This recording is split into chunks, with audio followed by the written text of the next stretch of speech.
il n'y aura rien. Rien et rien. Voilà. Coucou chers amis d'Afrique-Mag, j'espère que vous allez bien, c'est Malika Afrique-Mag et aujourd'hui nous allons aller dans un autre cadre. Vous avez l'habitude de voir nos micro-trottoirs sur des divertissements, mais aujourd'hui, toujours en se divertissant, c'est sur l'actualité ivoirienne. La question est de savoir, qu'est-ce que vous pensez de la libération de l'ex-président et de son ministre ivoirien donnée par la CPI? Vous avez votre avis à donner? Écrivez juste en commentaire et surtout, partagez cette vidéo.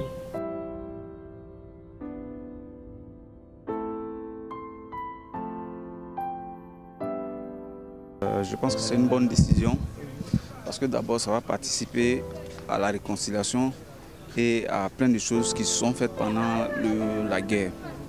Et aujourd'hui, si le président Gbagbo revient en Côte d'Ivoire, je pense que ça va fortifier encore plus les liens de réconciliation.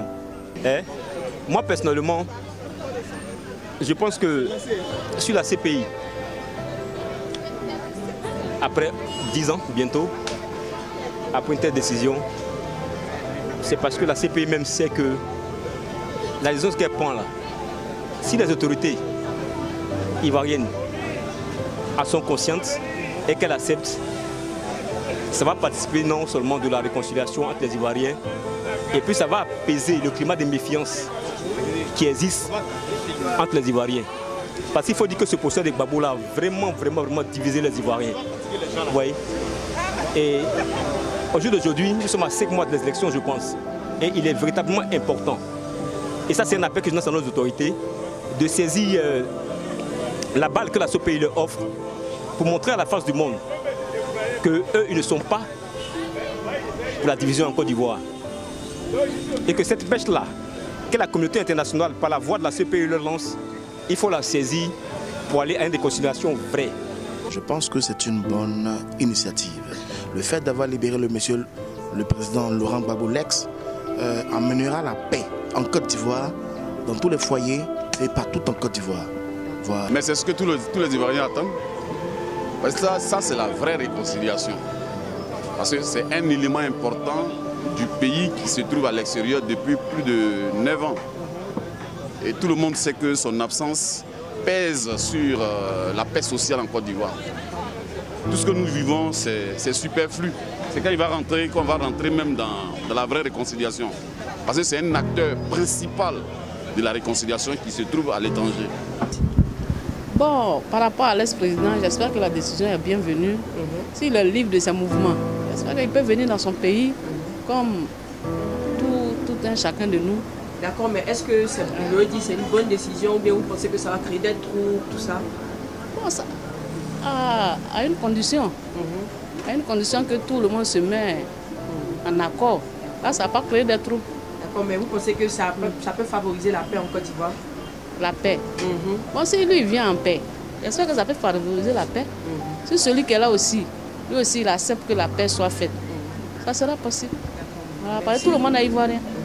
Donc aujourd'hui, lui donner la liberté, c'est salutaire.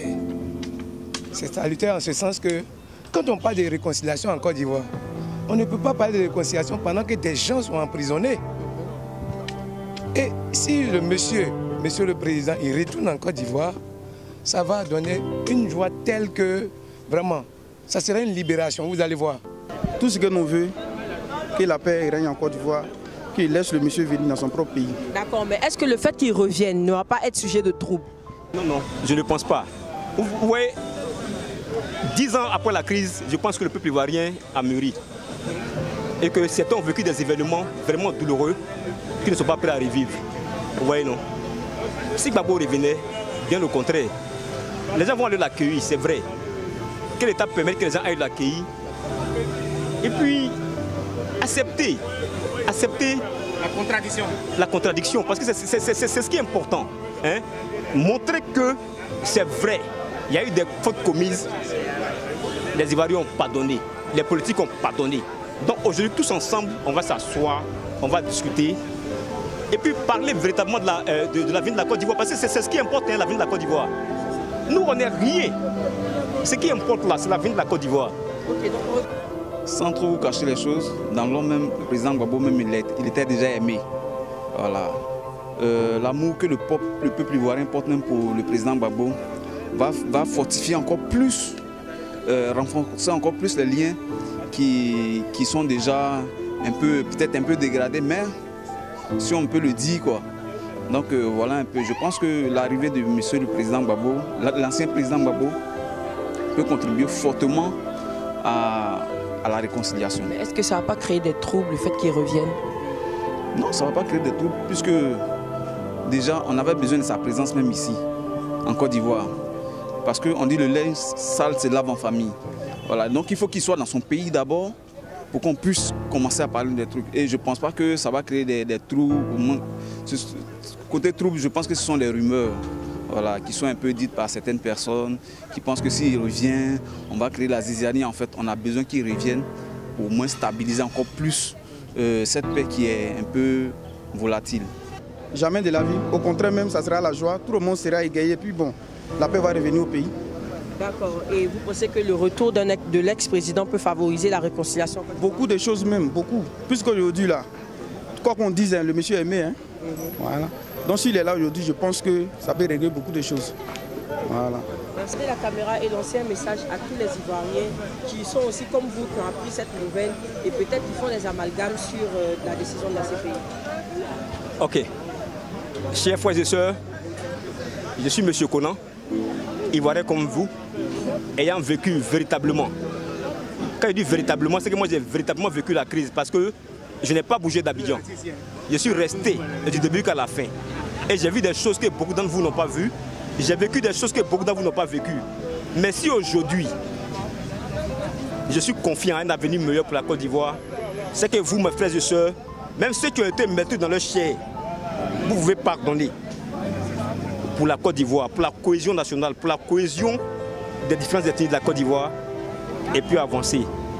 Aussi, l'appel que je vais vous lancer aujourd'hui, c'est que tous de façon unanime, qu'on soit musulmans, chrétiens, animistes et autres, du nord, du sud, de l'est et autres, il faudrait que cette pêche-là, que la CPI nous tend là, nous la prenons, que nous-mêmes là soyons capables même de dire au président de la République, s'il le faut, de dire à M. Gbagbo et puis à M. Blé Goudé de rentrer en Côte d'Ivoire pour qu'ensemble, parce que la Côte d'Ivoire est très malade en ce moment, on ne sait pas ce qui nous attend dans 5 mois ou dans 6 mois, pour qu'ensemble on s'asseye au chevet de cette Côte d'Ivoire malade là.